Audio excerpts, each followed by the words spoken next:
Yep. Okay, it started. So just a little intro. Saji is my colleague at Microsoft, and he is a cloud solutions architect. And he's very experienced in, of course, Microsoft technology and also cloud and open source. In fact, he's an MVP and also a Google developer expert.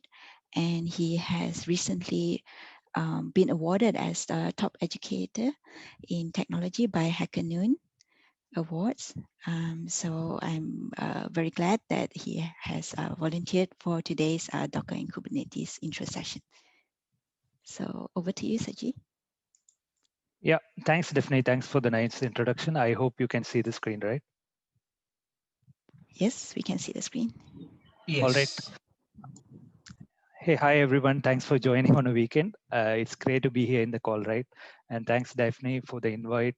Before I kick off to the session, I would like to, give congratulate the team who is running this particular community thing, because I see this event as a event which is helping the developers or the future developers to get to know the technologies and also support them to get their dream job. So thanks for the amazing work that you guys have been doing over the years. I got to know this community last year through one of my colleagues, and it's great to see that what you are driving. So today I will be covering one of the hottest topic around these days, which is around building cloud native applications, which covers mainly two buzzwords. One is on Dockers and the other one is the Kubernetes, right? So this session will be a beginner level session for those who want to get started with containers and to understand Docker and Kubernetes and how it works. This would be a useful session for you. I have a couple of demos to show as well. Again, since we are doing demos on Docker and Kubernetes, sometimes it might not work, but I have a repository with the step-by-step guideline which you can leverage after the session to go through and then build the application. So I will provide the URL at the end, and I will also provide the slide deck that you can refer. Even if you want to access right now, you can access the slides through the URL which is shown here. All right, before I actually dive into the session, let me introduce myself. I prepared one slide to introduce myself, but I think Daphne has done that. So probably, yeah, this is about No, myself. please go ahead. Okay. Go ahead, because some people have just joined. Okay. Um, so my name is Sajidharan Sinadurai. You can call me as Saji. I think that is much easier to call, right? So I work as a cloud solution architect at Microsoft, but prior to that, I have been working as a developer in multiple organizations with couple of startups. So I have multi-cloud experience as a developer, starting from GCP to Azure recently, where I closely working, with partners and customers, and I have been rewarded as a MVP for Microsoft Developer Technologies and also GDE for Angular. And also I'm a Microsoft certified trainer on some of the certifications that you can configure, consider. And yes, since I'm a developer, I love to contribute back to the community. You can see me on Stack Overflow 24/7. So whenever I get to familiarize with questions, so whenever I get to learn on something, I immediately jump on Stack Overflow and then answer the questions and help other developers. So uh, I'm among the top 200 300 top contributors with a reputation of over 170,000, right? So that is one of my passionate areas. So even if I don't get to speak in events, I continue to do that often whenever I get time. And then I run few of the communities in Sri Lanka, since I love to support the community as well. So NG Sri Lanka is one of the Angular conference that we ran last year, and then this year, due to the situation, we are not able to continue, but we will be doing a virtual event in the coming months. And also we are having few meetups among the developers, and we are running few communities as well, which you can see. And also I love to engage with the community, right? So if you are open source developer, or if you are passionate on cloud, you can always DM me on Twitter or anywhere.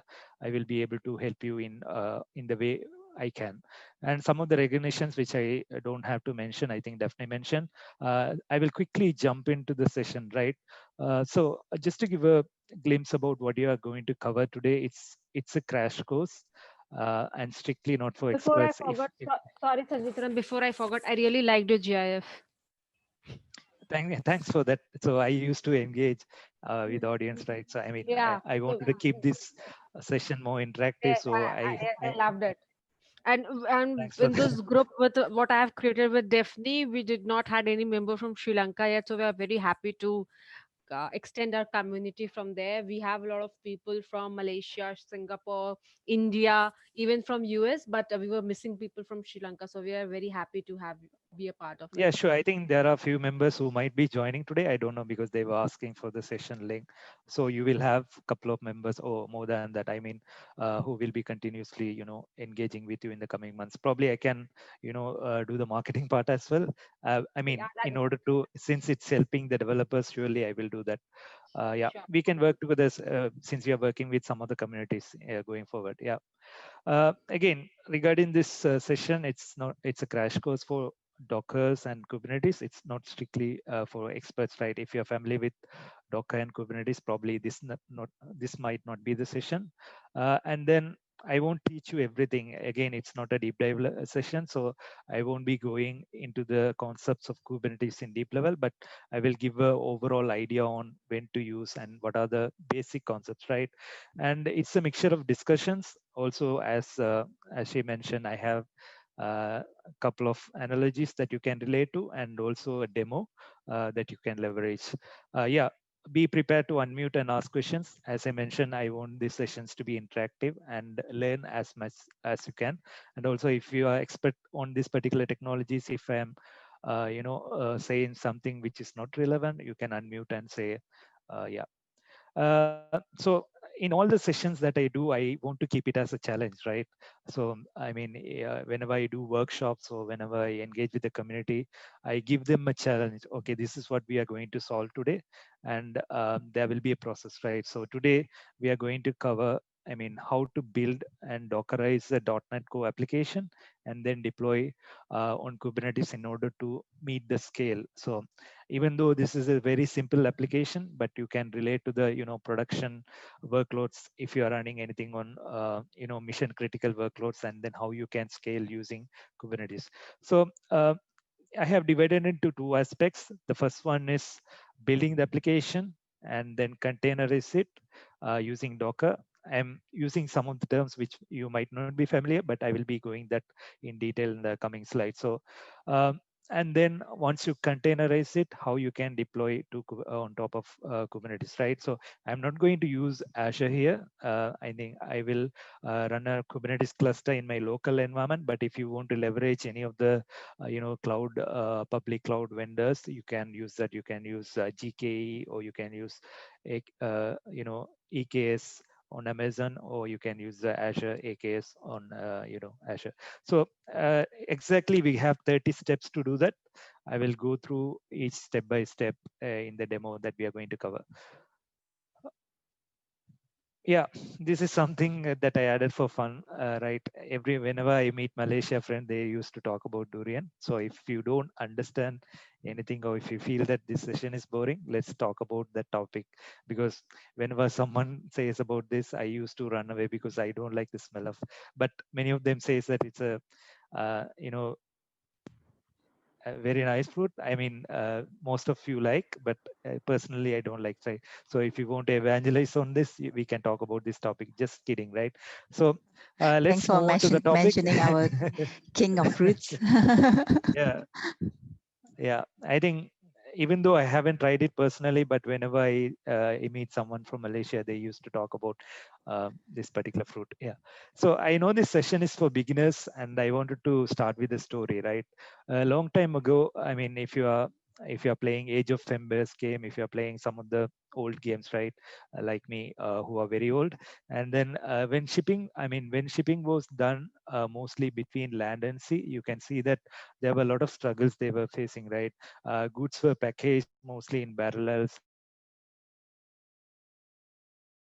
and sacks of different sizes. So you don't know which one to pack in which way. So there were a lot of things happening, like there were theft, and also you need to spend a lot of time in organizing stuff, and there were a lot of things which were displaced. And if you see right now, there are ways to do that, right? So as the time goes by, when railway came into place, goods were frequently shipped from one place to another, train to train, and then um, uh, there used to be inadequate shifts to move those workloads to the destination place. So a better approach was needed in terms of shipping as well, right? If you really see, even though uh, right now we have ways to do that more better way, but still there are a lot of things needs to be improved. So you can relate that how shipping has improved over a period of time, relate that with the software, right? So there are a lot of number of goods have been produced every year, similar to that.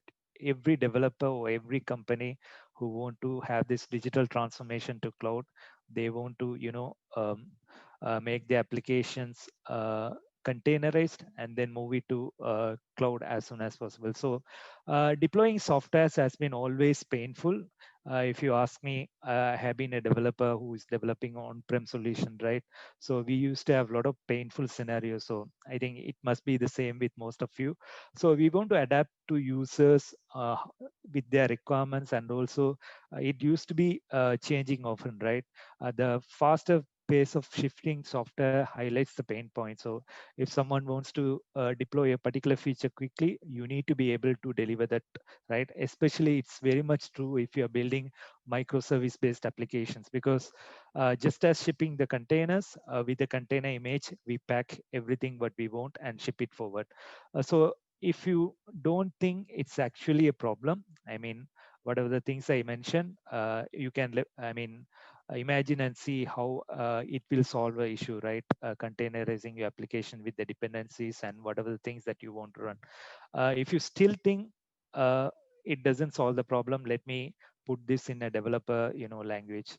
So if you are a developer, these are the top three lies that I used to tell it to my the QAs, which we used to have in my previous company, right? It works on my machine. uh, I have not changed anything. It has to work, and we used to complain the testers as well, right? So there are some of the common lies that developers used to tell when we are developers, and we assume that whenever it works on our machine, it should work. So in order to avoid that hassle or the problem, what you can do is you can containerize. So you can package everything like what I explained, the shipping scenario, right? With the dependencies, with the source code, with whatever you want to run to execute that particular logic, and also the configuration. So if it has any dependencies that needs to be configured with the application, you can do that by packaging. So that can be achieved in different ways. I think we are going to cover on the containerization today. So if you have to talk about that, the first thing that comes to mind is Docker, right? So back in 2013, when it was introduced, if you are hearing the term Docker for the first time, it's an open platform for developing, shipping, running distributed applications in different environments. So there are two things that you need to remember. One is the Docker engine, which is portable, lightweight, application runtime, and a packaging tool, which will be we will be seeing in the demo in order to run your application. Second is the Docker Hub, which is sort of a cloud service for sharing the application which are containerized. And so anyone can leverage that application if you want to make it public, or if you want to keep it as a secured, a repository, and then you want to deploy that to any of your on-prem or cloud environment, you can do that.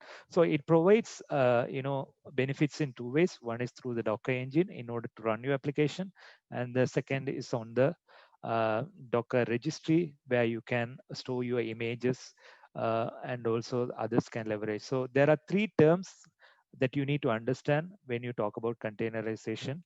One is the image, second is the container, and the third is the container registry, which we will be covering, as we move on. So what is an image? So I talked about developing application, right? So if you're building a .NET application, or if you're building a JavaScript application, or if you're building a complex application or microservice architecture, which comprises of multiple applications with different platforms with different technologies, then you can containerize each of those microservice applications as container using an image. So a image is a fully contained thing that contains everything that app needs to be run, right? Starting from the logic, application source code, to all the binaries and the configuration that you need to run that particular application. So all the runtime dependencies, config files, binaries. So it's again, at the end of the day, it's just a transportable file system, which is a stateless and cannot be changed, right? So images are always stateless and unchanging over time. It cannot be changed. So if I have to relate with the example I had to give, I use so if you are a kid born in 1990s, you should be knowing CDs, right? A lot of the millennials won't be knowing this since we are using, YouTube and things like that.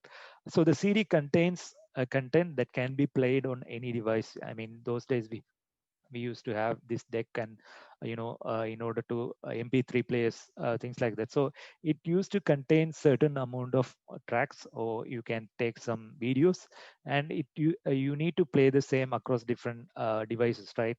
I mean, if you play that, it will be the same across different devices. So you can assume that image as the same thing. So you are building the application that you want to deploy across multiple environments, and also that can be replicated. So if you want to scale out that particular image, or I mean particular application, then you can replicate the number of instances that you want to run. So it can be stacked together in order to cater different users or different requirements, right? So many of us think that containers as a compute VM, but it's actually not, right? So if we have to talk about, we talked about image, if we have to talk about containers, so containers is just another process on the machine.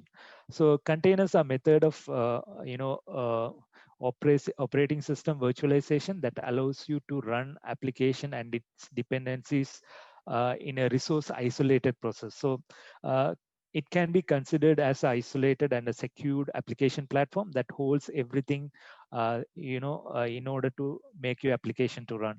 So in order to segregate these containers, you can use something called namespaces. You can tag those containers with the naming conventions that you need to have. So if you talk about shipping, we used to find this particular tagging, right? For each of the containers there will be tagging. So in order to identify, you can use tags or control groups in order to group them together. It works in the same way in containers as well. So with containers, developers will be able to build features in QuickTime, as I talked about dependencies, so that when it works in your local machine, it has to work in any environment, right? And also you can develop things in agile manner with communicating with different developers, so that each of the developers will be focusing on the feature rather than focusing on the environment where the applications needs to run. So it also gives the benefits of doing a head start with the development, because there are a lot of containers that you can immediately go ahead and leverage. I talk about Docker registry, right? There you can find a lot of open source images which are available, which you can, download and then run it in your environment if you want to run that particular application in local or in any cloud. So applications can be shipped and run in a production environment in the same way as how you do it in local. So containers are quite cost effective also, right? You don't have to install different OSs, and also you don't have to do the configuration again and again, since they don't require a separate operating system.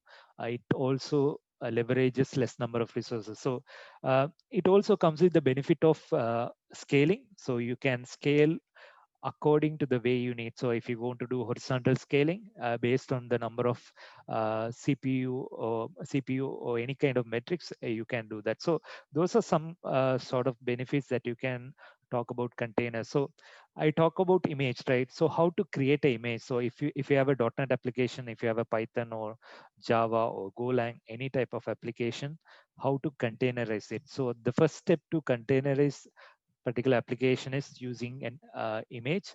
So you need to create an image. So there are ways to create or containerize it, but the recommended practice is to create a Docker file. So I will show in the demo on how to create a Docker file, but it's just a text file which contains a set of scripts that you can use to execute different steps and then make your application to run on any environment. So if you are a developer and asking what are the frequent steps that you might use in a Docker file, these are the 4 steps that you might be repeatedly using in any image that you are creating, right? First is the from. This is used to specify the parent image. So sometimes if you're taking a .NET application, you need to have a base image where you can build the application on top of, right? So if you're building a .NET Core application, you need to load the .NET Core repository and then use that as a base image in order to run your application. So you need to use that base image. And then second is copy. So copy is to copy the files from the base image so that that can be installed on any environment in order to run your application. And the third is run. Run command is basically to run your dependencies and also the application or any kind of services that you need to run. So it could be any Java application or .NET application, and it has some dependencies, right? So you can install those using the run. And then CMD is oftenly, you might have to repeat this particular CMD command in order to execute some of the specific commands in order to, if you want to see some logs and things like that, then you can do that. So CMD command can be used in multiple scenarios. So these are the mainly used commands when you're building a image. So I will be showing a demo so that you will get a better understanding on how to create a Docker file. So if you want to ask, what is how to share an image, or once you containerize the application, how to share that particular image with others, right? So when building an image, it take, when you're containerizing an application, it exists only in your local machine. So if I'm doing it in my machine, it exists only within my machine, right? And if you want to share with some of the other developers, or if you want to share it across different organizations. So as I mentioned, one of the advantages of using container is the agility, right?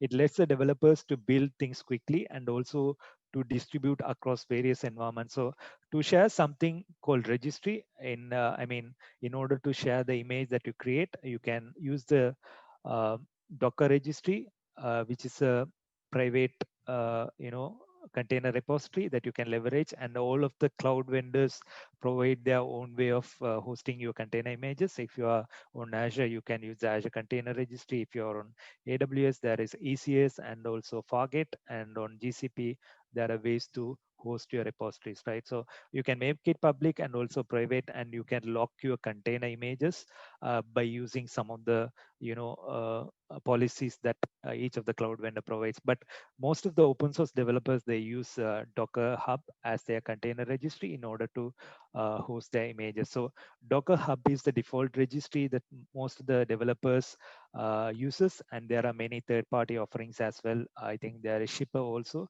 which you can leverage. And then, so if you want to understand, if you still don't understand what is a container registry, you can relate that with example. I'm sure that most of you are familiar with Git and GitHub, right? So you can relate with that example. So if you are having a GitHub repository, you can relate that with the image, which is a collection of commits or the source code that you have. And then whenever you want to work on a particular repository, you will clone that repository in your local environment, right? So that would be the container that you're going to run in your local machine or any environment. And then Docker Hub can be related to GitHub, I think, which contains a lot of repositories which are open source, and also some of the private organizations have their private repository. So you can differentiate and analyze how you can leverage container registry. So since I talked about container registry, I talked about Docker Hub, right? So Docker uses a Docker registry to hold the images. Sorry, Saji, sorry to interruption. Can you go back to the previous image, how to create image, where the command from you have used and specify the parent image. What does that mean, specify the parent image? We will not create an image from the scratch, or we will use some mother or the parent image from So, if you're creating a hello world application with Python, you don't need any, base image, right? If you're creating a .NET Core application, there are some dependencies that you might need to have in order to create some of the capabilities of .NET, right? So you don't have to create the entire thing from scratch. So you can leverage already existing image. So in that case, you can use the from command. But there are cases that you don't have to use. If you're building a application entirely from scratch, then you don't have to use that. Oh, okay. Okay. Thank you very much. Thank you. Yep. So I talked about containers, I talked about images, I talked about Docker Hub or Docker registry, container registry. I think I hope you all got a general idea on what is Docker, what is container, what is image, and what is Docker Hub. And there is a common myth, right? I mean, most of us, even myself, I thought before 2 years like virtual machines and containers are the same, but there is a bit of difference. Like I am highlighting the main difference here, which you can easily understand. I mean, it's a lightweight when containers are much lightweight than virtual machines because of the fact that each virtual machine has an independent operating system that you need to run your application on top of, which runs on top of hypervisor. So in terms of containers, you don't have the term called hypervisor, so that will be handled by the Docker engine, right? So you will have a base operating system, and then Docker engine will lie on top of that, and that will access the base operating system so that you can port your application on any platform. So here a VM is replicating and the if you see that VM is replicating the entire OS and the environment, right? So there needs to be a lot of dependencies, and you need to focus on each of the individual application that you are running. So it is designed to work in the exactly the same way like how you work on local machine, and you would rarely create different VMs for each of the applications. So that is one of the hassle that containers overcomes, right? And also VM takes a long time to spin up. So if you're having um, complex applications and if you want to spin up quickly, that is a blocker, right? But a container takes a fraction of second, so that all the dependencies are already loaded, so that it will spin up quickly. So if you want to just there are developers who just want to drop and recreate the container, because there are scenarios that you want to clear the cache, and also if you want to do something quickly, then you can just delete the container and then create it again. That is not possible with VMs. Like how often you have to wait for a VM to spin up if you want to run some particular application. So those are some of the advantages that container provides. And again, if you have to highlight the differences, containers use a shared hosting operating system, and also it is much faster when you compare with VMs, and also process of the containers is isolated, and also you are loading all the dependencies and the libraries tied up to a container, so that all the containers are on the same host under having the same OS version. So uh, that is one of the advantage that you get, right? And also containers also help you to have some level of isolation. So these are some of the benefits that you need to understand uh, if you're going with a Docker or even on Kubernetes. So as also as the image source, it becomes much more lightweight when you are hosting your application using the containerization methodology. So I hope I covered the differences. And then since I talk about Docker, I need to understand, I need to explain the end-to-end architecture as well, right? So Docker is a tool which is used to Sajid, I automate have a the, question. Sorry to interrupt. I just want to clarify if there is a VMware installed on a system, can we not install Docker? Because I tried that and Docker was installed successfully, but whenever I tried to start Docker, it did not start. So uh, and I tried I did think, little research on it, and it basically came out like it's because of the VMware installed on the system. again, what you are trying to do is you are trying to install Docker on a VMware, is it? So No, I'm trying to install Docker in a system, but on that system, VMware is also installed. So that should be possible, because there could be some conflicts between the, if the Docker daemon is running on the specific port, it might be already running that particular port. So we might have to go through that logs in order to see, but it's possible you can run. Okay. Okay. Yeah. Thank you so much. So if you want to Saji? understand the into, yep. I'm sorry, I have a question too. Yep. This is Go Joanne. ahead. I don't know anything about Dockers. This is my first introduction to Dockers and all of this. So I have a question. So I deploy my NetCore API using self-contained. I publish it self-contained. And so all of the binaries and everything are contained there.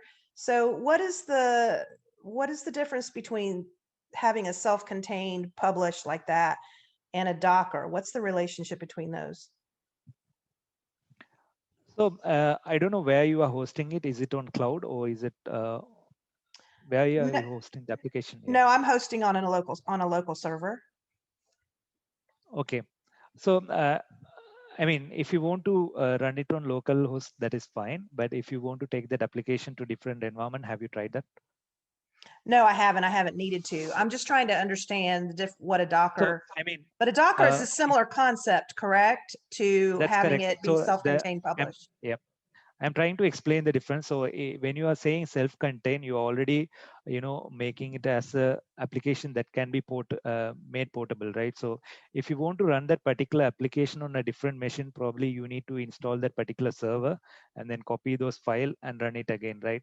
So I don't know whether you have created images and then make it self-containerized, but with Docker, you don't have to do that. So that is the advantage that you get. So what I'm saying is that you might have to do the same thing what you have done on your local machine in order to replicate across different environments. So with Docker, once you build the image, you are feel free to deploy in any environment. I hope I answered the question. Yes, thank you. That helped a lot. Thank you so much.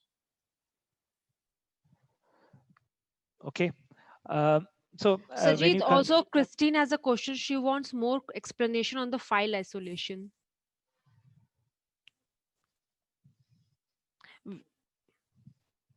I will come to that point maybe once I cover the slides. I have a slide talking about the file isolation, so I will come to that, right? Yep.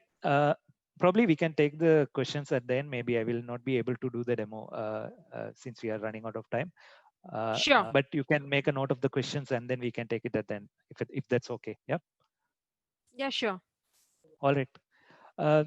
So this is how the end-to-end application on Docker would look like. So Docker Engine or Docker Client is a client-server application that builds and executes the containers using the Docker components, right? So as you can see, there is an important thing that you might come across a different environment. So Docker daemon is a server which interacts with the operating system and performs all kind of services. So the Docker daemons listens for the REST API requests that are coming from outside, and also a command docker d is used to start the Docker daemon if you are running any application, and then Docker host run the Docker daemon and the registry. So that is the main components if you take a Dockerized environment. So you can see the containers, images, and the Docker daemon, which is to run those images whenever there is a request that comes from outside. So that's the overall architecture. Let's go to the demo. Probably if you are having this installed in your local machine, you can try that with me as well. Let me go ahead and try. Yeah, right now we can take the questions if you have until I load the environment. Are there any other questions? No, there was only one related to the isolation file. So can you unmute yourself and then explain the scenario on file isolation? Christine, want to go ahead? It was on the just now. You show the structure of it, right? The comparison with the virtual machine and the Docker. Yeah, just now I think you mentioned something like on the file isolation part and the sharing on the May I get more explanation on the containers about this? Because I'm not too sure about Docker. It's my first time. So what I Yes. mean is that, when you're having the dependencies, Mhm. If you are running it on a VM, you might need to replicate the dependencies across different machines, right? Yeah. But since you containerize it, you don't have to redo the same thing. So that is one of the advantage that you get with containers. So uh, each of the containers will acts on its own, right? That's the advantage that I talked about. So each tag for a container consists of all the image file system isolated from each other. So there is no dependency blocker that you need to go through. That was the whole point that I wanted to explain. Okay, I see. Thank you. Yep. 1 second, I'm loading the GitHub.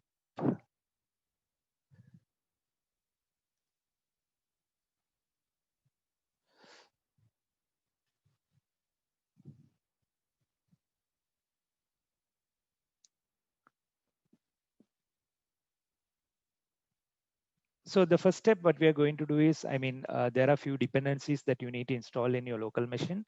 So you need to have Docker desktop, which you can download from this particular URL. And you might use the Visual Studio or personally, I prefer VS Code because it is much more lightweight, and also you can load the dependencies whenever you need, and you don't have to have the hassle of loading entirely at once, right? And also, if you're familiar, I think it is one of the most loud IDE among the developers these days. So, and then you need to install the Docker extension for VS Code, which I will show. Which is available publicly for developers on the marketplace. And then finally .NET Core SDK, because I'm going to build a .NET Core application, right? So the first step, what we are going to do is to create a .NET Core application. So I'm going to use the Windows terminal. I don't know how many of you are familiar with Windows Terminal, but if you want to explore, you can just download and install Windows Terminal, which was announced from this Microsoft build this year, right? So it provides the flexibility to navigate across different environments. So I have this GitHub in one environment, and also you can see my projects. And also, if I want to log into Azure environment, then I can just click on Azure. And if I want to run some PowerShell script, I can load the PowerShell as well. So those are some of the advantage that comes with Windows Terminal. And also it provides flexibility to configure the way you need. That is another thing. So I'm going to create the .NET Core application. So I'm going to say .NET New Web API, and then I'm going to mention the name. Probably I will go with .NET App. So what it's going to create is it's going to create a .NET Core application. I think it will create on .NET 3.1, .NET Core 3.1. So by default, whenever you create an application on .NET Core, it's going to create a simple web API. I think you might be familiar, which is a weather forecast API, right? Whenever you just call weather forecast, it will show some of the temperatures that is available. And then I'm going to open this particular repository in VS Code. So you can just type code dot, then it will open up the one of the thing that I missed here is I need to navigate to my repository. So which is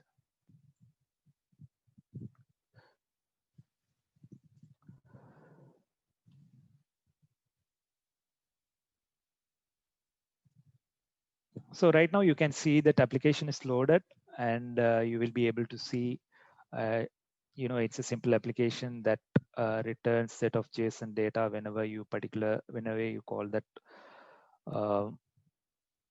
controller. This is the controller, and then the temperature and the summary.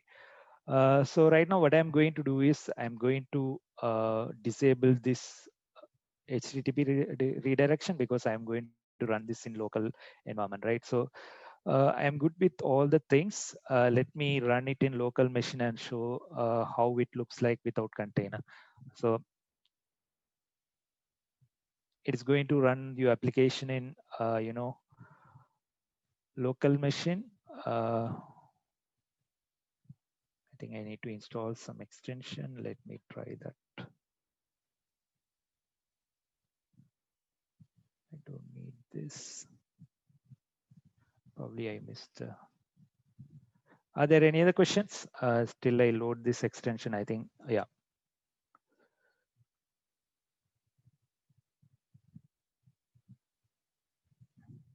I will click. I don't need this launch.js.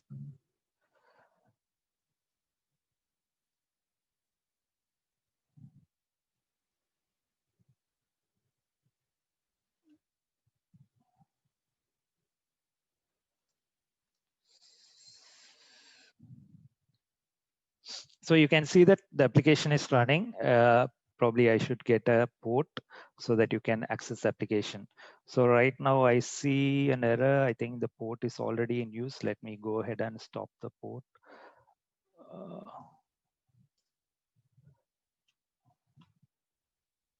I have, steps of things that I need to execute, so that probably I will pull those.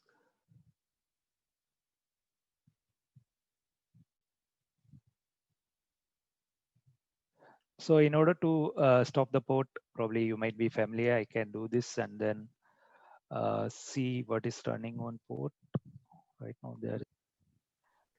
Yeah, let me try to, mention the port in the code itself so that we can leverage that way.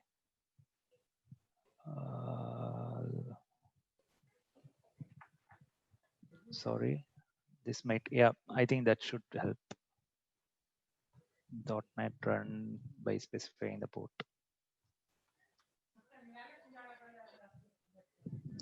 Okay, yes, that worked. Thanks, Murali. So right now the application is running. It should run in port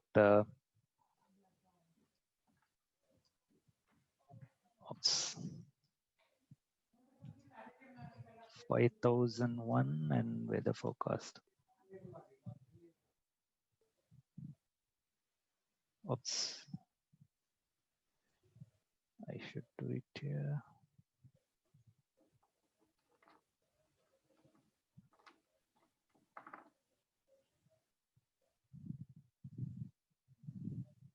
In the correct.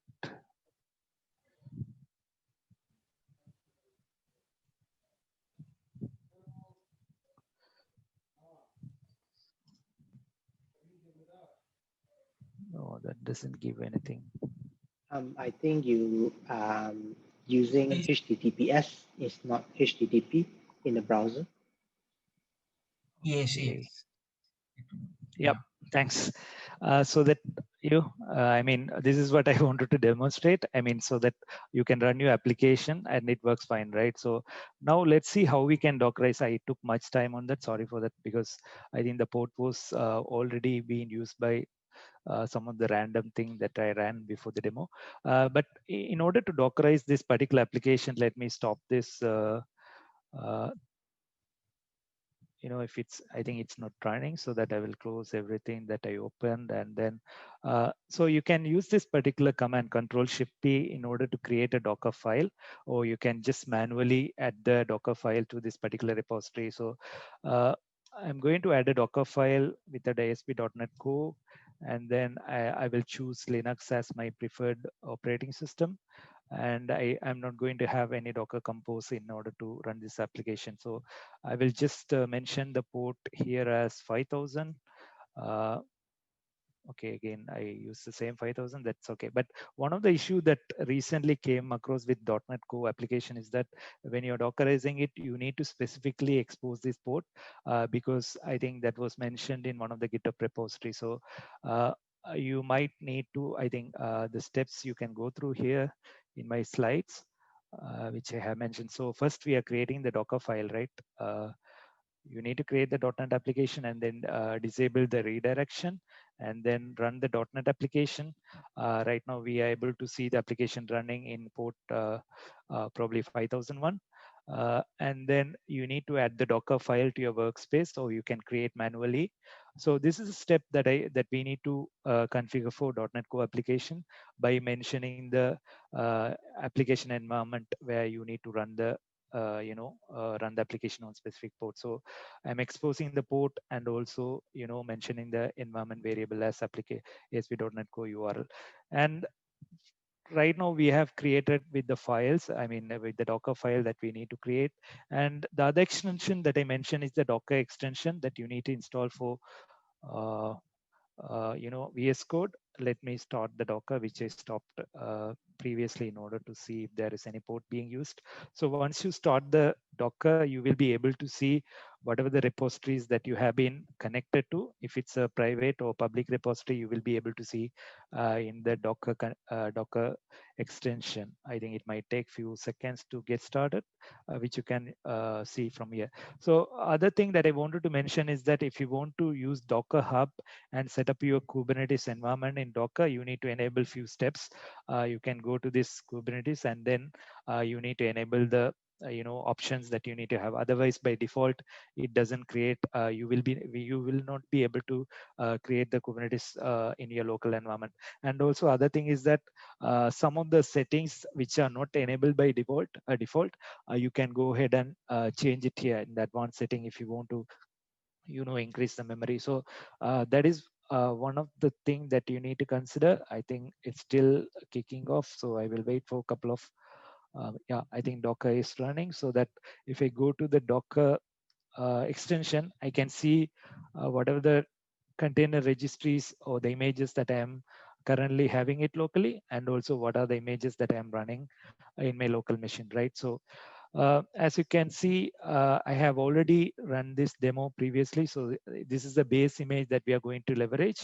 And if I have to build this Docker file, so I will just go ahead and probably you can use the command, but if you are a developer who is using this extension a lot, you can go ahead and you execute this particular build image command. So what it's going to do is it's going to build the image based on the steps that we have provided. One of the questions that you asked is why we are using the base image. This is the reason. So we are going to build this .NET application on top of this .NET Core 3.1, and you can see the steps, right? So we are copying the files from that particular image to our environment, and also we are publishing the application by navigating the source code and also mentioning the entry point, which is the .NET run. So these are the basic things that you need to configure in a Docker file. I think right now we are able to successfully build it.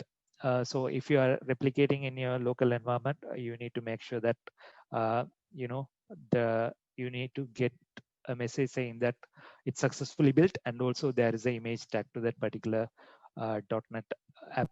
I mean, that is the name that we have mentioned, right? So you can see the images that is being built locally, which is the .NET app a few seconds ago. And if you want to run, you can just run it, execute from here, or you can use the commands. I think if you're familiar with Docker commands, you can use the Docker image. Maybe I will execute that and show, so you can run Docker images to see what are the images. Okay, spelling mistake. Then you will be able to see what are the images that you're running locally. But in order to make this demo faster, I will go and execute, from here. So right now the application should be running on port 8080. I think I'm facing the same issue which I talked about. Let me see if I'm running the Linux.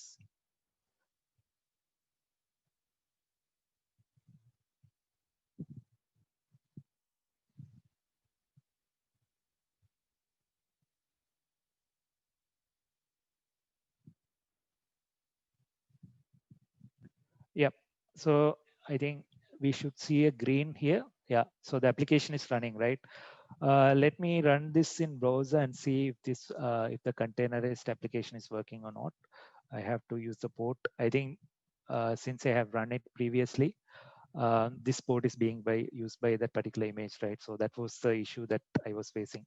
So as you can see, the application is running using a containerized image using Docker. We are able to replicate the same .NET application by containerizing it. And then if you want to deploy in different environments, you can take that image and then deploy it. So that is the first demo that I wanted to show on Docker. Definitely how we are good on time, because I think we are running out of time, right? Yeah, but it's okay. Is it okay if I continue?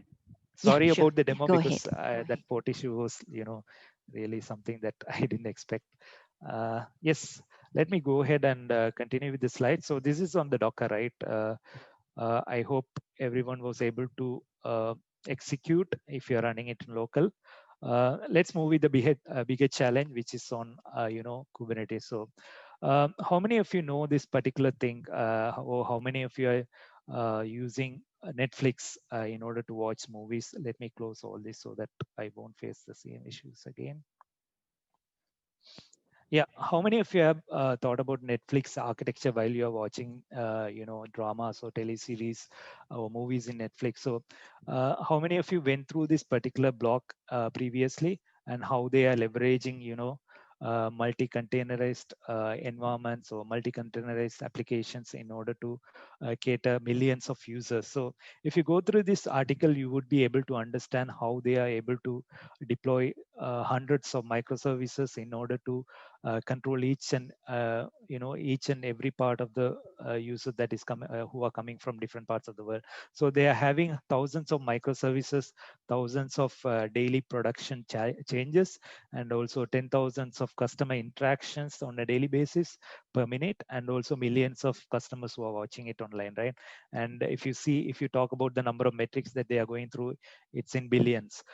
So if you look at the architecture on how they are handling it, and imagine if you are running same kind of application for your end customers, or for your own software, how would you handle it? So you can't handle by just containerizing it or running it in a Docker, right? You need to replicate the same containers or Docker environment across multiple instances, right, in order to cater the number of requests. So you can't just go and replicate the same environment by executing commands across different environments. So you need to find a way to orchestrate these things. So that's where Kubernetes comes into place. Here is an imagination that I thought about how world would look like if you are containerizing everything, and then there is an orchestrator like Kubernetes in order to orchestrate things. So and there are public cloud vendors who are providing these capabilities using different technologies. So you can use AWS as a cloud vendor, Alibaba or Azure, and then you have Ansible to make your infrastructure automated, and then you have different applications running which you can consider as a house, and then you can have Kubernetes to orchestrate those kind of applications. So this is kind of an analogy that I wanted to bring up. And if I have to put it in a structured way, let me explain. I think this is one of the core thing that I wanted to highlight today. So if in the previous demo I showed a .NET Core application by containerizing it and then running it using Docker, right?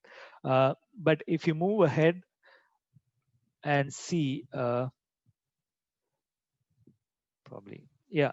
And if you want to run many instances of that particular Docker, then you need to think of a way to orchestrate, right? You can't just go and execute the command each time. So assume you are running in different environments, different applications, multiple instances. Then you need to think a way of orchestrating it and managing the resources in the sense how you can communicate with each applications, how you can automate when one instance goes down, how you can bring that particular instance in order to cater the users. That's where Kubernetes comes into play. So it's about packing things together. Challenge with one of the infrastructure that I stored earlier is that if you're running single instance of the application using Docker, you need to make sure that each of the resources is most effectively used, and also you need to make sure that each of those instances are not underutilized, and also you need to think about effective way of monitoring these things in order to have zero downtime, right? So Kubernetes allows us to do this effectively by monitoring the amount of resources that are available on each of those instances, and also deciding when you need to schedule another instances when something goes down. This also means that you can specify the amount of resources we want for each of the workload that we want to run, and then we can leave it to Kubernetes in order to decide where to schedule and where to run multiple workloads and things like that. So it's all about packaging. It's all about orchestrating. So again, this Kubernetes terms originates from Greek, which means helmsman or pilot. I mean, usually we replace the 8 letters and we call it as K8s, right? So if you ask what is Kubernetes, it's a containerization platform. You can call it as a microservice platform in order to run your microservice-based applications, and also it's portable across multiple cloud platform, right? Which was open sourced by Google in 2014, and they internally had this one technology called Borg, which they eventually formed as Kubernetes. So it's managed by CNCF Foundation. So it's a portable and extensible open source platform which you can leverage to run multi-distributed applications. It could be in the form of microservices, or it could be in the form of running in different environments. So different environments are supported, and then you can use Docker as a standardized way to containerize your images. So I want to cover many things, but since we are running out of time, I will quickly jump into some of the benefits that you can think of when you are running your applications with Kubernetes. So it's a uniform platform across different environments. So you can run your application as a containers environment in any of this cloud or private or in a hybrid mode, right? It's also portable, so you can containerize your application with dependencies and the source code that you want to run, and then you can use the declarative approach, which means that you can create a JSON file in the form of artifact and then replicate across different environments. So this can be achieved using Terraform, or this can be achieved using ARM templates, so you don't have to go through the hassle of creating each every time, right? And then it's provide a self-healing system which does the automated way of catering your end users. So when something goes down, there will be another instant which will be replacing the one which is down, right? It is very well suited for microservices. So if you are an organization who are building different platforms or different services in order to build your software, this is one of the thing that you can explore. And also flexible, so you can run your own serverless stack. So there are ways to execute serverless options on top of Kubernetes on different cloud vendors. So there are a lot of open source platforms as well, such as OpenFast, in order to run on any Kubernetes environment, so that you can scale according to the way you need. These are some of the highlights that it brings. One is clustering, scheduling, scaling, deployment, and then load balancing is automatically handled through Ingress controller, so that you don't have to worry about configuring. If you are running Docker instances, then you need to figure out a way to how to connect to those instances. This can be automated using the YAML file, where you need to pass each of the configurations and what is the service that you want to reach out to. And then fault tolerance is one of the advantages that you get out of Kubernetes, so that you can have availability for the users. This is the architecture look like. I want to cover some of the key concepts. So Kubernetes usually consists of two type of nodes. One is the master and the worker node. So master is the one who is doing the orchestration part. So whenever a request comes from external application, it knows which one to communicate to and what is the way to get things done, right? So you can think of any game. So whenever, if you're watching football, whenever any player gets injured, there will be another player replaced by a coach, right? So you can think of master node as a coach in order to replace something when something goes down. So it provides orchestration so that you can have the auto healing. So and then cluster, whenever you deploy a Kubernetes on any environment, you need to have a cluster. A cluster is a collection of multiple nodes which communicates with each other to perform a set of operations which you can deal with your application. So it could be each node could be a single entity or server, right? So you can consider node as a single instance, single server that you want to run your application on top of. So and then the other important thing is the nodes, I think, which I talked in the previous slide as well. A node is a physical virtual machine in a cluster that can run multiple pods. So I will come to that pod later. And then different cloud vendors provide different ways to create your nodes. Usually you use the YAML file to have that infrastructure configured, right? And then they also run on Docker for managing containers. I mean, you can create Docker images in order to deploy your application. And then when it comes to pod, a pod may be instantiated uh, on single node, and you can have multiple nodes within a single node as well. So a pod is the container images that you want to run. So it could be the database, it could be the application, or it could be the microservice. So if you're running an application which has 3 microservices, you can run the same, I mean, you can run 3 different microservices within the same node. That's the whole point that I wanted to cover. And then master is responsible for scheduling and maintaining the desired state of the cluster across all times. So whenever something goes down, the master needs to take care of the application availability. And desired state is defined as the application that you want to run, and then what kind of images that you are using, and then the number of replicas that you want to have in order to cater your users. So all these things are handled by the master node. And then pod is something which you can call as a building block of the K8s application, right? A pod is an application whenever a container is deployed. So pod is where pod is where your application is deployed, and then it contains specific resources that you want to have in order to run your application.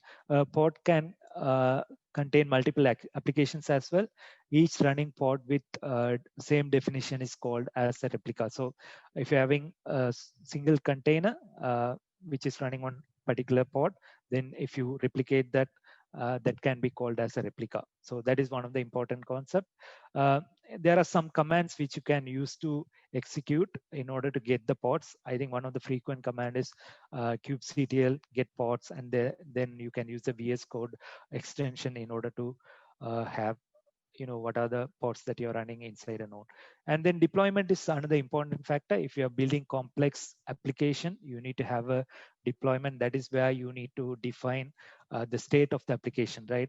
So deployment is used to manage the pods. So it's again declarative. You can define using the YAML file, and then it defines the scaling options as well. So if you want to have horizontal scaling based on CPU metrics, you can define that. If you want to enable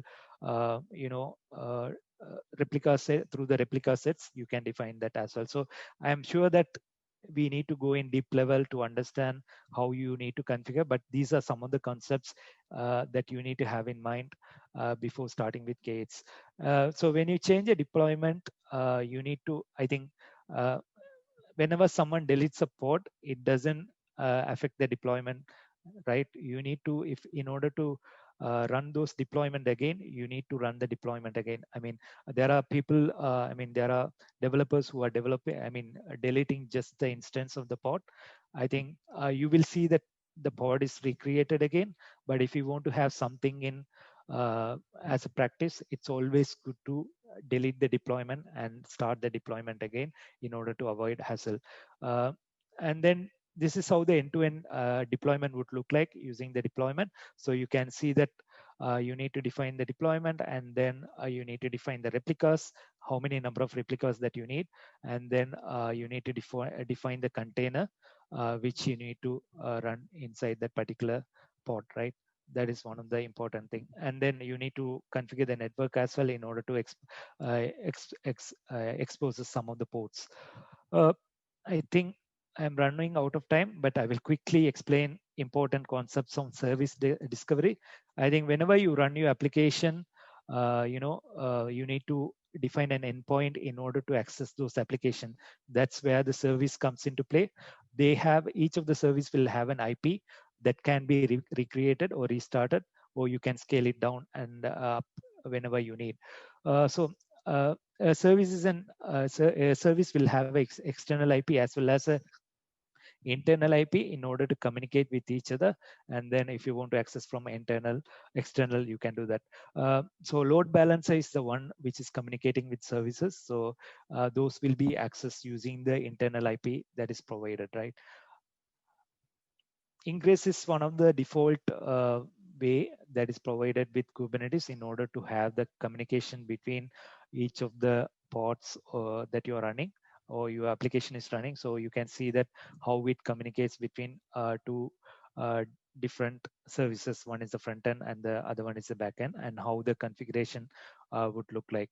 So this is one other important concept. I think most of the cloud vendors provide this capability. I think with Azure, we are providing application gateway ingress controller, which is one of the best way to have in your production environment. And these are some of the additional concepts. I know Kubernetes is a very deep dive topic, but if you want to explore, these are some of the things that you can go ahead and explore. I think how you need to keep the persistent volume on each pod, and then how you need to configure the network, how you need to configure the RBAC policies, and how you need to do the autoscaler when it comes to horizontal scaling, and how each of the pod needs to be controlled using the controller.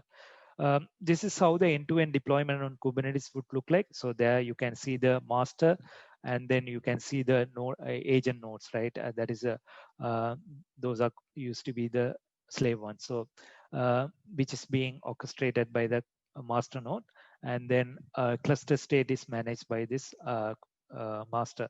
So whenever something goes down, you can see that this replication controller will take care of your availability of the instance. So if this particular pod gets affected, say something, the number of requests goes up, and if something happens, then it will immediately restart the pod. You will be able to see. I will show a quick demo on that as well. So Kubelet is responsible for managing the state of pods.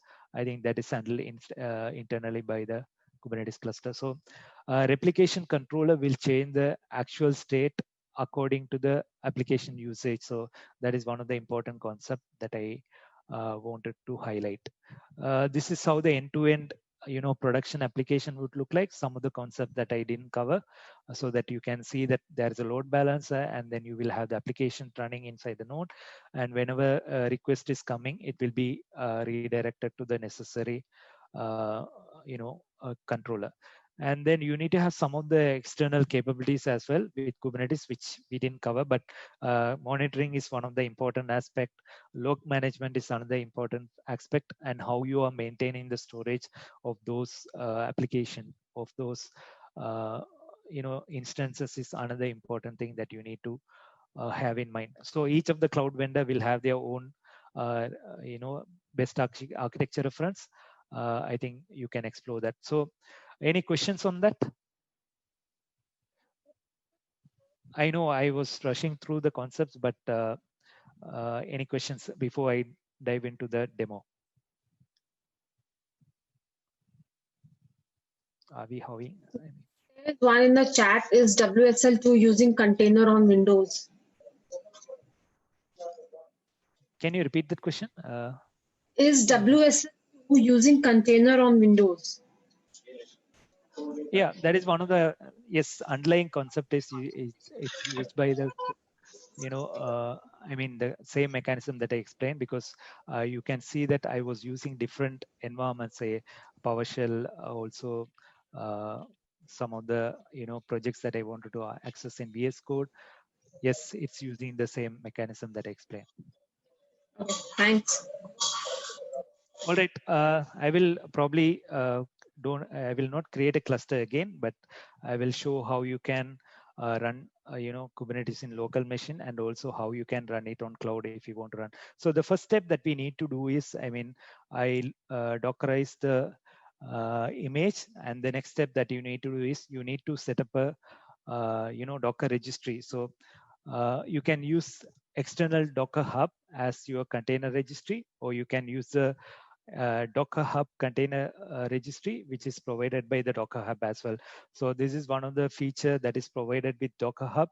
So as you can see, there are a few commands that you need to run. If you go to the Docker repository, you will be able to find. So you need to run this particular command in order to bring the Docker registry to your local machine. So once you set up this one, you will be able to see the registry image here, which I have already set up. And if I start this one, if I run this one, you will be able to, create a local container registry in your local environment. I think I need to switch to, because I switched to that previous one.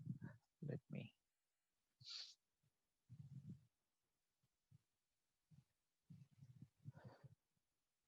So if I start it again, I think I should be able to run it locally. Let me try that. There shouldn't be errors. Yep. So I think it's running. Let me refresh this.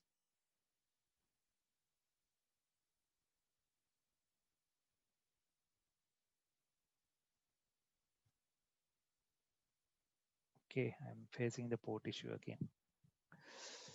I need to kill myself. Okay, let me explain, right? So since we are running out of time, what I'm doing right now is I am pushing the image that I already have to a container registry. So you can use the, public container registry such as Docker Hub or Azure Container Registry. So right now I have pushed this to, Docker Hub, right? So you can do the same, or if you want to use the local one, you can do that. So once you do that, your container will be available inside the container registry. And then what you need to do is you need to publish the Docker image that we have created for the .NET, right? Let me explain so that I don't have to replicate. So these are the steps. Since we are running out of time, you need to push the Docker, you need to push the image that you have created to Docker container registry, which is running on local. Once you do that, you will be able to do a curl request and then see response 200, right? Which makes sure that your Docker image, your image is available in that particular Docker registry. So once you do that, you need to set the Kubernetes cluster in local machine. You can use the Minikube if you want to run it locally, or you can use the Docker desktop. So you can see all the context that is running currently in local machine by using this command.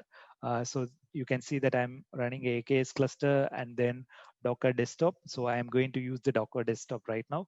And the next step, you need to create a namespace. So namespace is something to segregate how your deployment should look like, right? So you can create multiple namespaces for different environments or different applications. So a namespace is to control how you are deploying the thing. So I'm going to create a namespace for this one, name saying that kubectl create namespace .NETCO, so that it will create a new namespace. So if I log into my Kubernetes cluster, yes, that namespace is already exists. So if I log in to my Kubernetes using the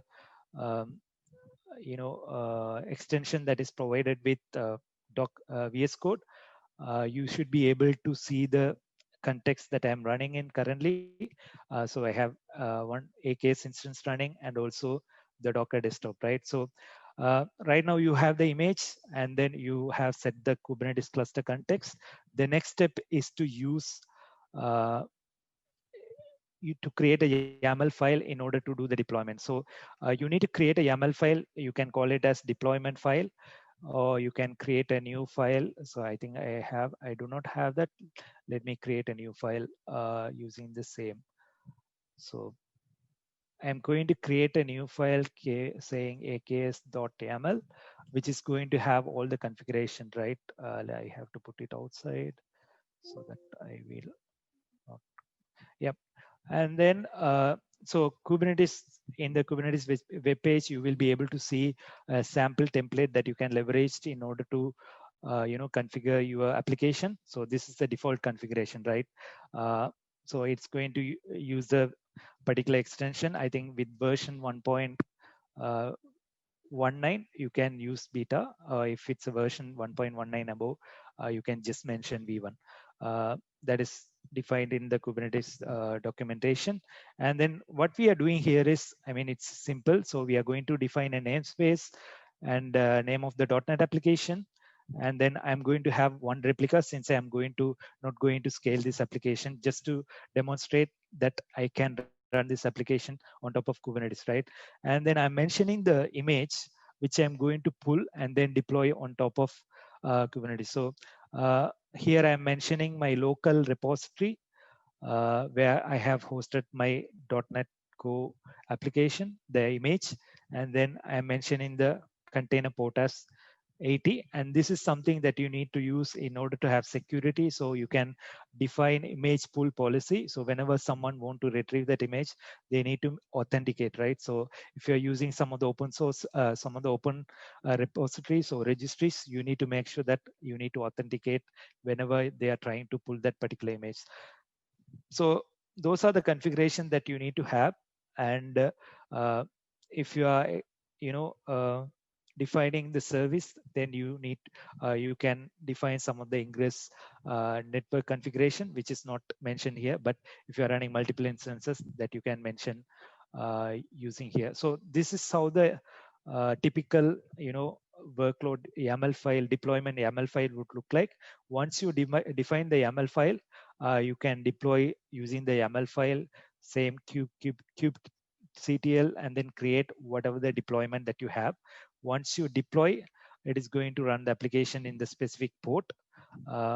You can see from here, right? So if I'm not sure if I ran it previously, but in order to show, let me show. So you can see all the namespaces that you have configured for that Kubernetes cluster.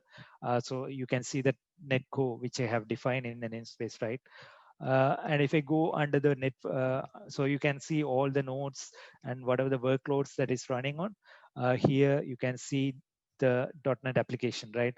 So basically you can use commands to do the same thing.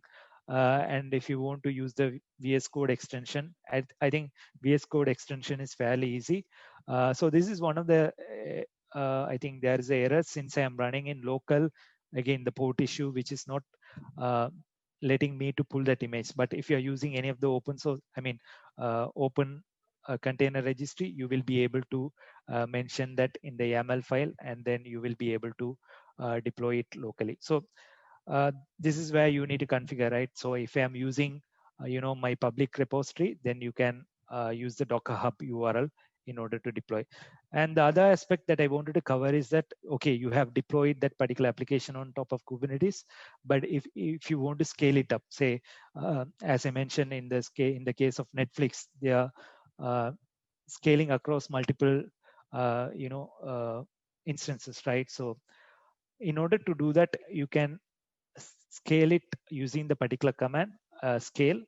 So this is available with most of the public cloud vendors, Kubernetes clusters, Kubernetes deployment as well, such as AKS uses AKS scale command.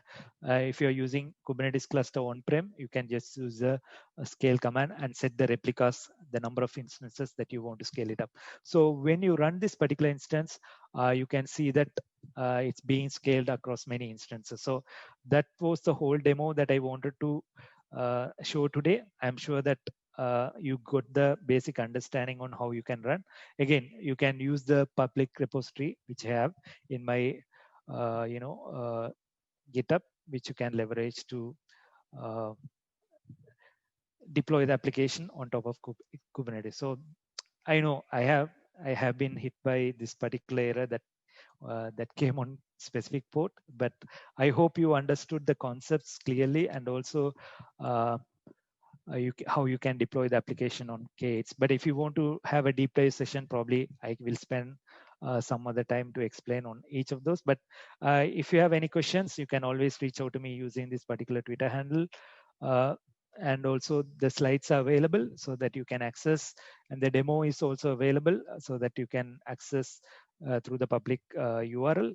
And there are some of the courses, if you are a beginner, you can explore those courses. So we have this particular AKS demo. If you are using Kubernetes on Azure, you can explore this particular end-to-end demo repository. And there is a cool content that is available on Azure MS Learn as well. So which is a 50 days from zero to hero on Kubernetes, which is content provided by Brendan Burns, who is the founder of one of the founders of Kubernetes. So these are some of the content that you can leverage. Yeah, that's all for today. I know the demo was stuck by one of the port issue, but I hope you got an idea. But if you have any questions, feel free to ask. I thought I extended the session by 30 minutes, but apologies for that. Yeah. Daphne, over to you. Thanks so much, Saji. Yeah, go ahead. You have a question? Yes, sorry. Saji, thank you very much for your really, really helpful session.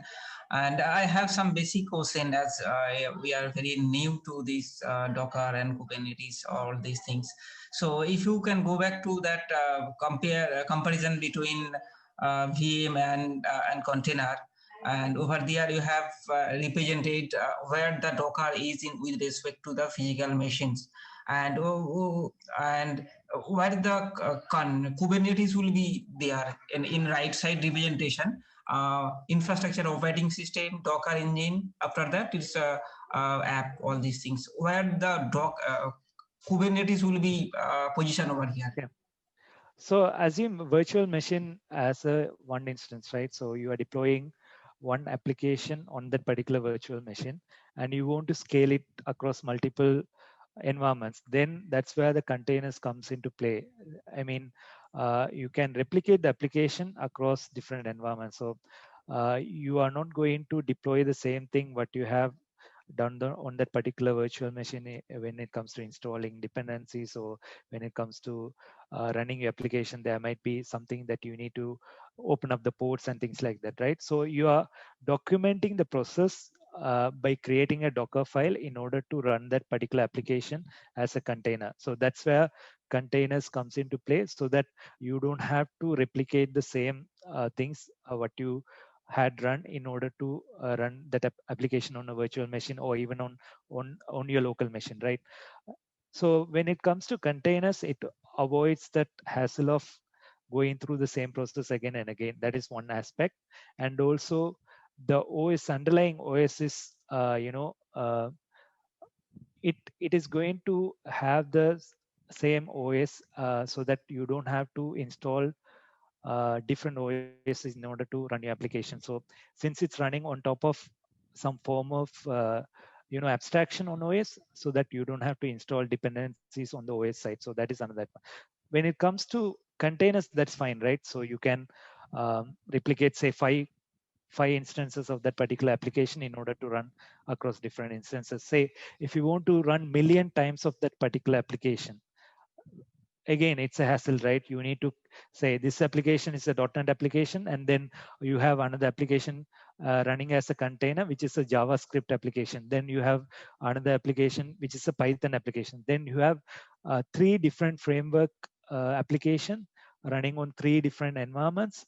Again, even though if it's containerized, you can replicate Python application 3 times, maybe 4 times, right? Say if you want to replicate each of the applications 1,000 times, then you need to manage the network configuration, then you need to manage the scheduling part, then you need to manage how they communicate with each other. Again, the dependencies when it comes to the packages that you might need to install, opening up the ports, right? So all these can be handled through Kubernetes. That's where the advantage of Kubernetes comes into play. So that, I mean, one of the slide I explained, right, which talks about self-healing, which talks about scheduling, which talks about, I think, the deployment. In order to deploy application faster, you can bring Kubernetes as a way to orchestrate things. So these are the things that it provides when it comes to containers. So containerization, you can take it as a practice in order to orchestrate containers using the images. It could be Docker. You can use the Docker to containerize application and run your application. In order to run multiple Dockers across multiple environments, that's where Kubernetes comes into play. I hope I answered. Yes, yeah, it's clear 100%. Thank you very much. Thank you. I have one basic question. It's maybe not related to this. But for Docker, to use Docker, do we need to install it in our machine, Docker desktop, right? Is it work on Windows Home version, or we have to some other things to do for that? So if I understand correctly, you asking whether if you use one particular OS version, whether it can be portable in different OS. Is it the question? no, I'm talking about from development perspective. After this demo, Okay. I will do some hands-on in my machines. So previously, around 1 year ago, I'm trying to install the Docker desktop, but my Windows Home operating system is not allowing that one. Yeah, It's that's correct. I mean, when it comes to Docker desktop, it's evolving, right? I think last year, even some of the features that I explained, when it comes to running Kubernetes in local, you need to enable some particular tasks saying that you are trying the features which are not available in production. So you need to take care of the restarting Docker daemon, because sometimes some of the features, those are not available in Docker desktop. But right now, they enable the support for Windows as well. So you can switch between those two. That's what I was showing in the demo part as well. So you can switch to Windows as well as Linux containers. So whenever you want to run each of those. And the other feature that I mentioned is that if you navigate to, settings, there is a settings that you need to enable if you are using some of the advanced feature. Yeah, this is what I mentioned. So if you enable advanced, if you are running some of the experimental features, because some of the images by default, which is not available on Docker desktop, say, I think Windows x64, which was not available. So you can just enable that experimental feature, and then you will be able to run that feature at your own risk. So that was the whole point. So, but again, it's evolving so that you can leverage to build some of the application. Yes, as the question is valid, some of the features was not available last year. Yeah.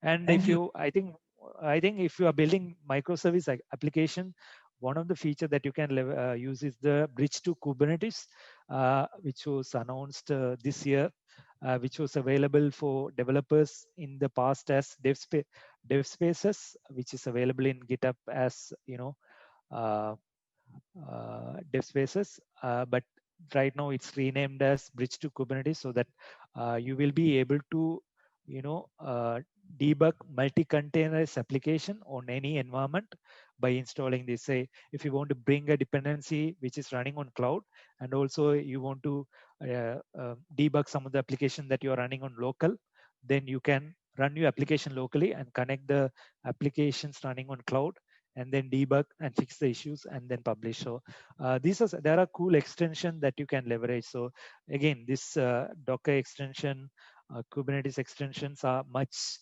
advanced when you are typing some commands, because commands are always confusing, right? So these are the things that you can use to be more productive. Yep. Yes, right. You're right. Thank you very much. Thank you. Any other questions? We have a couple more on the chat if you have time. Dev asked if you can create Docker images targeting .NET Core 3.1 and .NET 5. I think .NET 5 is very recently announced. I think I have tried one of the repository targeting .NET 5. Since we are, formalizing everything as one, it should be supported. But personally, I haven't tried. But to my knowledge, it should be available. .NET, yeah, 3.1 should be portable on .NET 5. Yes. And Thomas, do you still want to ask your question? Do you want to unmute? Thomas. Yeah, good morning from USA East Coast. We tried to run Windows on Windows, and we didn't have access to Active Directory inside the container. So we actually couldn't use Windows on Windows. So is that still not supported, AD integration from within that container? So there is a question. I think, is this specific to Azure? Is it? It's or is it specific to on-premise and running Windows on Windows, like a Windows container on a Windows server, and accessing AD, like on-premise AD Active Directory resources like SQL Server. You can have a service account that have access to SQL Server, but you cannot use that service account inside a Windows computer. Yeah, I think that feature was not available as I remember, because this is one of the requirements that asked for many of the customers. So probably there should be a roadmap on that, which you can explore from the AK's. Roadmap on the GitHub. Yeah. Thank you. Jai asked if why some of the commands on Windows command, some of the command is in command prompt inside Visual Studio Code. I think you can, the question is valid because since I was doing a demo, I just wanted to, I created the project using Windows Terminal, but once I navigated to VS Code, I just wanted to use the VS Code to explore some of the commands. But you are feel free to use any of those. I think Windows Terminal and Windows Terminal inside the VS Code have the same features, so you can use any of those. Okay, thanks very much. Any last question before we finish?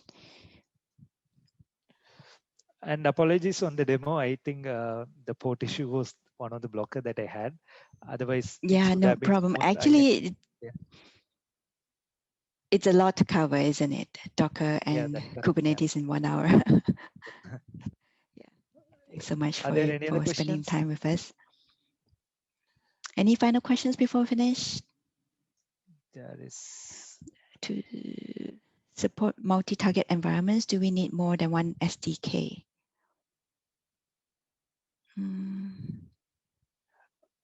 I don't get the question. Yeah, do you want to explain yourself, Dev? You can unmute and explain.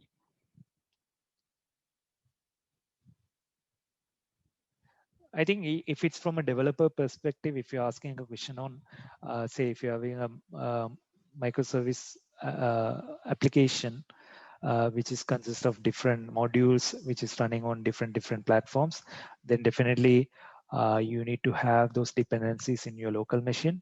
But if you're asking the question related to bridge to Kubernetes, you don't have to do that because it will create a replication of the same environment that is running on cloud, or even on other environment. It could be on-prem, so that you don't have to install those application or run those application locally. You just need to use the sandbox environment, which is the exact replication of what you are running on cloud. So, but if you are building features locally, definitely you need to have those SDK because those features are built on top of those SDK. Yep.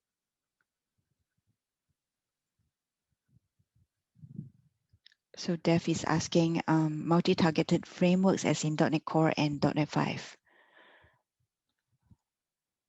I think with the .NET Core, .NET 5, you don't have to do that anymore. But if you're building any applications using .NET Standard or .NET Core in the past, you need to have that.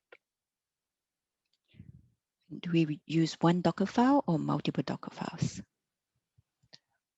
You can use a one Docker file. There are ways to achieve that. I think there is a good repository which is available on GitHub. Probably I will attach in the same slides, which you can leverage on what are the best practices when you're building .NET application. And there is a AKS baseline architecture. This is from Microsoft, which is having examples on .NET Core application and also Java application on how to create, microservice architecture and deploy it on AKS. But you can use the same reference if you are deploying on any of the clusters that you're creating. And there is a good example from the CNCF Foundation as well. So what I will do is I will share those resources with Daphne, and then whatever the content that is shared to the public, she will be able to share with you. Thank you. So Jai, you want to unmute? Okay. Okay, she said she'll find out later. But she asked, how do you navigate across different command prompt? Yeah, not very sure. But if you want to show up this command prompt in Visual Studio Code, I guess you just go to terminal. And, yeah, that's where I'm right now. So you can see that, you know, you can create multiple instances. Say if you want to run a JavaScript debug terminal, you can do that, so that you can have a number of, you know, terminal instances and then navigate according to the way you need. So one of the advantage with Windows terminal is that, again, yeah, so you can configure multiple, not only multiple terminals, multiple environments. Say if you want to connect to cloud, Azure, then you can bring that up here. If you want to use a GitHub, Git bash, then, and then this gives a much more customized way of handling things. Those are some of the advantages. Yeah. Okay. Thanks so much. It's all clearer now. Okay, I guess that's all the time we have for today. Thanks so much again, Saji, and thanks everyone for staying to the end. Thanks everyone. Thanks for joining. I hope you understood the basic concepts, and apologies for the demo because I think that suddenly came in right when we were doing live demos, which affected some of the concepts that I wanted to go deep. But you can also always leverage the slides. I think slides have the basic contents on what you need to understand. And in terms of resources, I have provided the links. And if you have any questions, feel free to you know, raise it. There are a number of Kubernetes experts. I think you can reach out to them, and also there are cloud advocates, so you can reach out to them and ask. And thanks for the opportunity. I hope I delivered what you wanted, but yeah, I hope everyone got something out of this session. And thanks again. Until we meet again in another session, thanks for the opportunity. Stay safe. Bye. That's great. Bye. Thank you.